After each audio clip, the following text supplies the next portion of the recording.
Hello everyone and welcome to another episode of True Crime with Caitlyn. Quickfire question before we get into today's episode. If I were to ask you to name 3 British serial killers just off the top of your head, who would you say? I'll give you a couple of seconds. You might have thought of Fred and Rose West, the Yorkshire Ripper, or maybe even Lucy Letby, but I can guarantee that not many of yous would have said Trevor Hardy. Trevor was a serial killer, active in the 70s, a dangerous man who plagued Manchester, often dubbed Britain's forgotten serial killer, or the Beast of Manchester. This is the case of serial killer Trevor Hardy.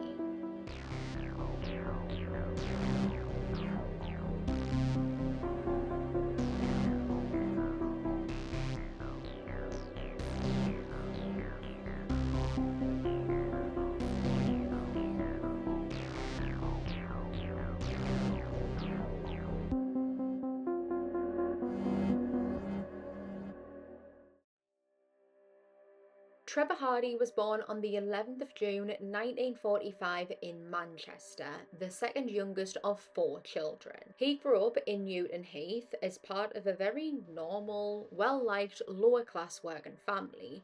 His mother stayed at home with the children while his dad went out working on the railroads. The Hardys were just like the family next door until at a young age when Trevor began displaying really worrying and unsettling behaviour. He was disruptive, defiant, and got into all sorts of bother. He began getting into trouble with the police when he was just 8 years old because he would do things such as shoplifting. He would break into people's houses and into shops and burgle them, and he didn't care who he targeted. You could be one of his friends or a family friend and he would still do this to you without batting an eyelid. Some families got burgled from Trevor several times. As he grew older, his behaviour escalated. You never know what he was going to do next. He was very unpredictable and he had started becoming increasingly, scarily violent. A man who grew up on the same street as Trevor later recalled being attacked by him out of the blue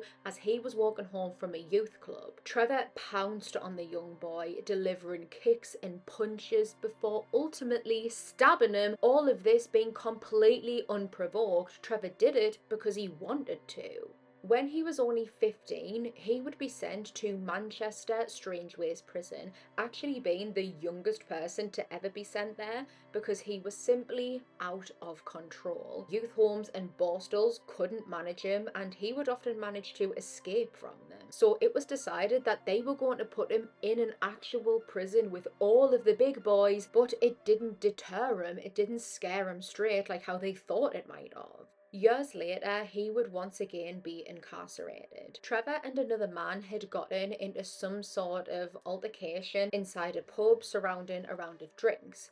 Trevor, quote, battered the man and assaulted him using a pickaxe. At his trial for this, the judge would call him a menace to society and sentenced him to 5 years imprisonment. While serving his sentence in the Isle of Wight Albany jail, his girlfriend, a 14-year-old named Beverly, broke up with him. Trevor, who was a man in his late 20s, early 30s, was infatuated with Beverly, borderline obsessed with her. She was described as being a bit tomboyish and she apparently enjoyed the attention and status that she got from being with a man like Trevor, a man with a terrifying reputation, a violent career criminal. She would still sometimes send him a couple of letters while he was in prison because she did feel sorry for him, but her parents quickly put a stop to that. When he was released from that Isle of Wight prison in November 1974, Trevor Hardy had one thing on his mind, and that was revenge. It was New Year's Eve 1974 when 15-year-old Leslie Stewart was dropped off in Newton Heath and was heading towards a party where she was going to be meeting her boyfriend. Horrifically for Leslie, she was at the wrong place at the wrong time. 43 days after his release from prison, Trevor, infuriated with Beverly for breaking up with him, went to her house and it was reported that he threw an axe through her window. But Beverly wasn't home. It was shortly after this that Leslie was dropped off, and after dropping her off, the driver of the car called out to her, shouting, "Goodbye, Leslie," but Trevor, who was nearby, misheard and thought that they shouted, "Goodbye, Beverly." He thought that this was Beverly returning home. As Leslie walked down the dark street, Trevor came up behind her and he called out Beverly's name, to which Leslie turned around, and within a split second, Trevor plunged a knife into her throat, killing her. Her body would be dragged to an area nearby a school in Newton Heath and buried in a shallow grave. Over the next couple of weeks, months, however long, Trevor would continue to go back to the gravesite and dig it up. Sometimes he would dig further into the earth, burying Leslie deeper and deeper, whereas other times he would go back to dismember and dispose parts of her body, snapping off her foot or decapitating her and throwing her head into a lake. On one occasion, he pried a ring off of Leslie's finger and gave this to one of his new girlfriends as a present. Because the gravesite was nearby a school, I'm guessing that he must have went to it during the day as well as during the night, because he relished in the thought that some of the young children stood and watched what he was doing at the gravesite, but had no idea what he was doing at the same time. That is just a portion, a glimpse into his sick mind. Leslie would be reported missing and an investigation into her disappearance ensued. Officers conducted door-to-door inquiries trying to find her and take reports. They retraced the path that she would have walked down. However, unfortunately, this led them no closer to finding her or finding out what happened to her. For the next few years, Leslie's case would remain as an open missing persons case, her family and the police having not an inkling of what really happened to her. This is a little bit of a side note here, but I recently listened to an episode of the Deck podcast, and the Deck is all about unsolved cases. There was a case on there that Ashley Flowers, the host, was talking about, and it was about a young boy where we don't know what happened to him, but his area, where he was, the time frame, everything perfectly matches up to when John Wayne Gacy was actively luring and murdering young boys. One of the family members on there, I believe, I'm just going off of my memory here, said on the podcast that she wants to know what happened to the victim, but if it was anything surrounding Gacy, knowing what Gacy did to those young boys, she would rather not know. And I think that's really interesting, because if someone did absolutely horrific things to someone that you love, would it be easier not knowing, or would the not knowing be harder? There's definitely no right or wrong answer to that, but when I was researching this case, I just kept on thinking about it. I couldn't get it out my mind, because Leslie's family didn't know what happened to her for years, and they probably sat on that every single day with the ifs, with the whats, what happened to her, is she still out there, could she have run away? But when they did eventually find out, it was one of the most harrowing and devastating things that they could have ever imagined. So I just wonder, if they had known what they were about to find out, would they have rather continued to not know?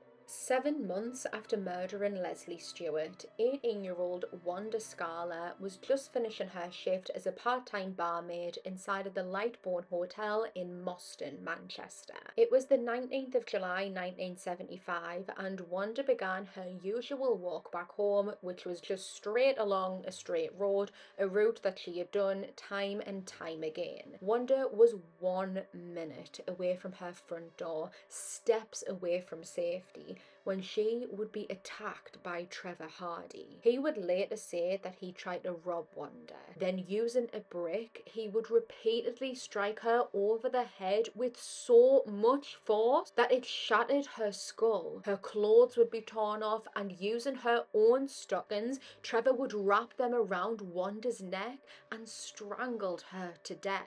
At one point, he even took it the extra mile, mutilating her, biting off one of her nipples and leaving an imprint of his teeth on her breast. Wanda's body would be discovered the following morning on a building site. She was completely naked and had been partially covered with rubble. The depravity of the murder and the scene: she was likely covered in blood from being bludgeoned with the brick, stripped naked and then mutilated. The scene was so horrific that it even traumatized some of the more senior officers.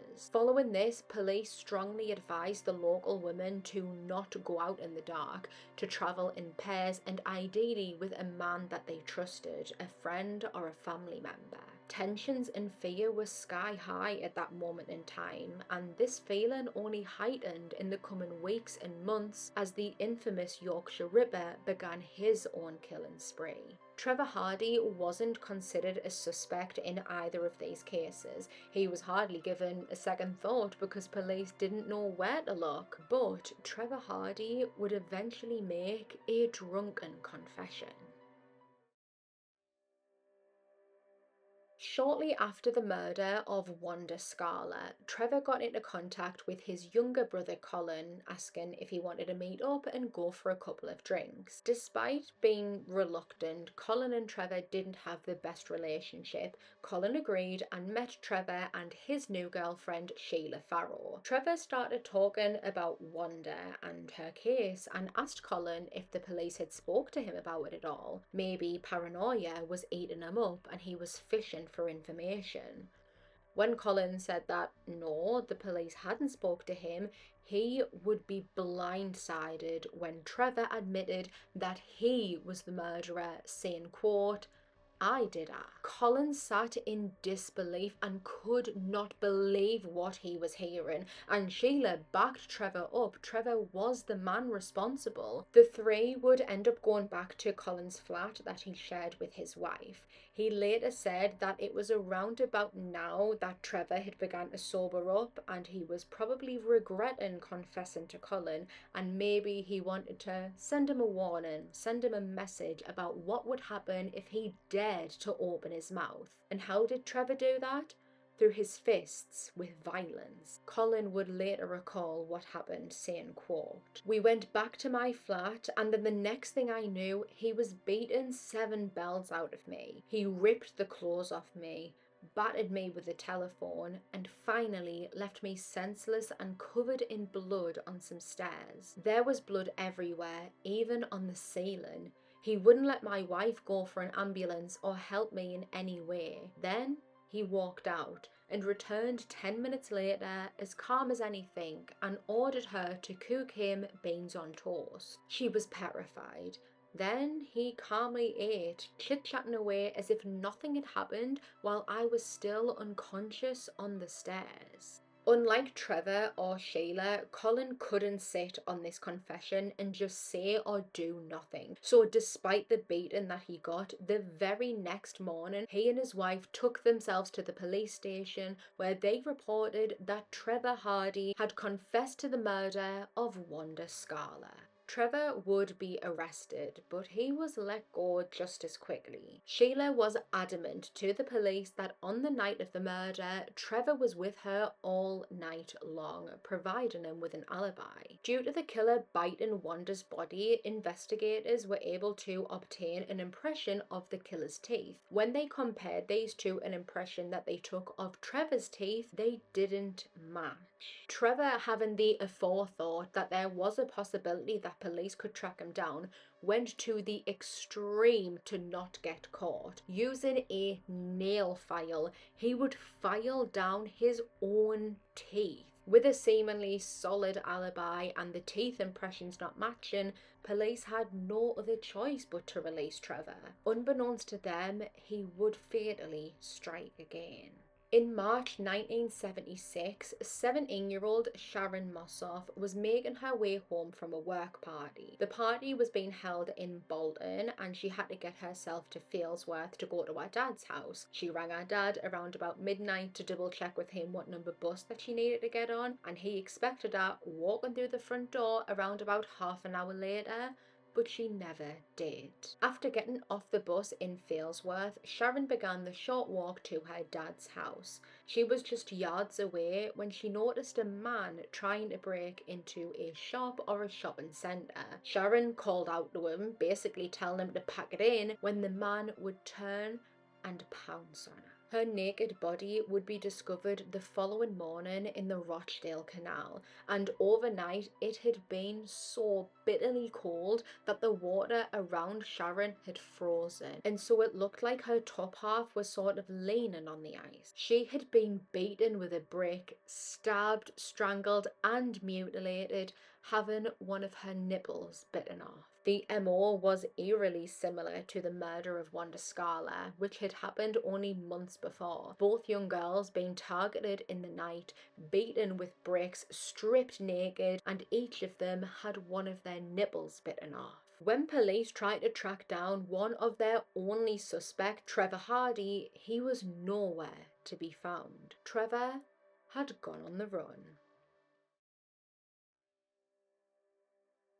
Trevor Hardy was on the run for 2 months, and during that time he attacked another young girl, 21-year-old Christian Campbell, who by the grace of God managed to escape him. They were in a pub in Oldham when the two got into an argument. Trevor dragged her into the toilet by her throat when he began to strangle her with so much force that she actually bit through a portion of her tongue. Christian was able to get away from Trevor when someone else came into the toilets and disturbed him, spooked him, making him run off, leaving Christian behind, terrified and traumatized but alive. Officers went to speak with Sheila Farrow, who was still Trevor's girlfriend, and after a couple of visits, she finally admitted to them that she had given Trevor a false alibi. He wasn't with her on the night of Wanda's murder, and he had forced her to lie. Sheila was put under surveillance because investigators thought that surely she would either lead them to Trevor or he would come to her, and they were right. In May 1976, Trevor was spotted going into Sheila's flat when police zoned in on him. One thing that always stuck with one of the officers who was there for the arrest was something that Trevor said. He was hiding in Sheila's loft, and when the officers demanded him to come down, he said, quote,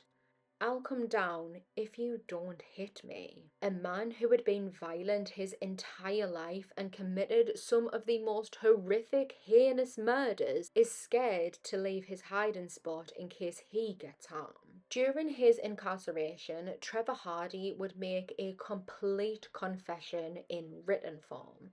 The confession was over 40 pages long, and when investigators read it, they were stunned to see that he wasn't just admitting to the murder of Wanda and Sharon, but he admitted to murdering a young girl that they didn't even know was dead, and that was Leslie Stewart. Up until this moment, police still believed that she was just a missing person. Trevor would take officers to the burial site where they were able to recover a partial human skeleton. He also took them to several places where he had disposed of Leslie's remains, including the lake where he disposed of her head. At his trial, Trevor Hardy would attempt to plead guilty to manslaughter charges. However, the jury were having absolutely none of it, and they found him guilty on all 3 counts of murder. He would be handed 3 whole life orders, meaning that he would never be a free man, spending the rest of his natural life in prison. While in prison, he actually wrote a letter to the Mosoph family trying to deflect blame and responsibility for what he'd done from himself. Within the letter, he blamed his parents, his upbringings, and his surroundings for what he did. After 35 years behind bars, being then one of England and Wales's longest serving prisoners, Trevor would die from a heart attack in September 2012.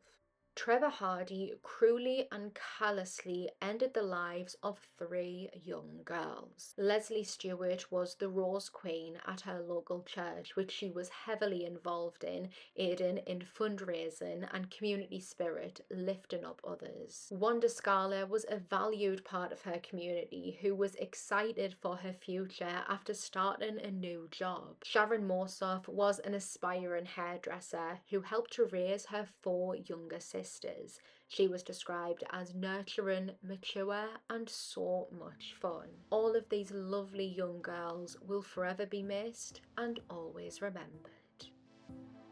Thank you so much for joining me for today's episode. Please make sure to follow the podcast wherever you're listening so that you'll be notified every time I upload a brand new true crime case. Also, don't forget to follow me over on the Instagram at TrueCrimeCaitlyn, where you'll be able to see images relating to today's case. Thank you all so much again for tuning in, and I will see you all on the next one.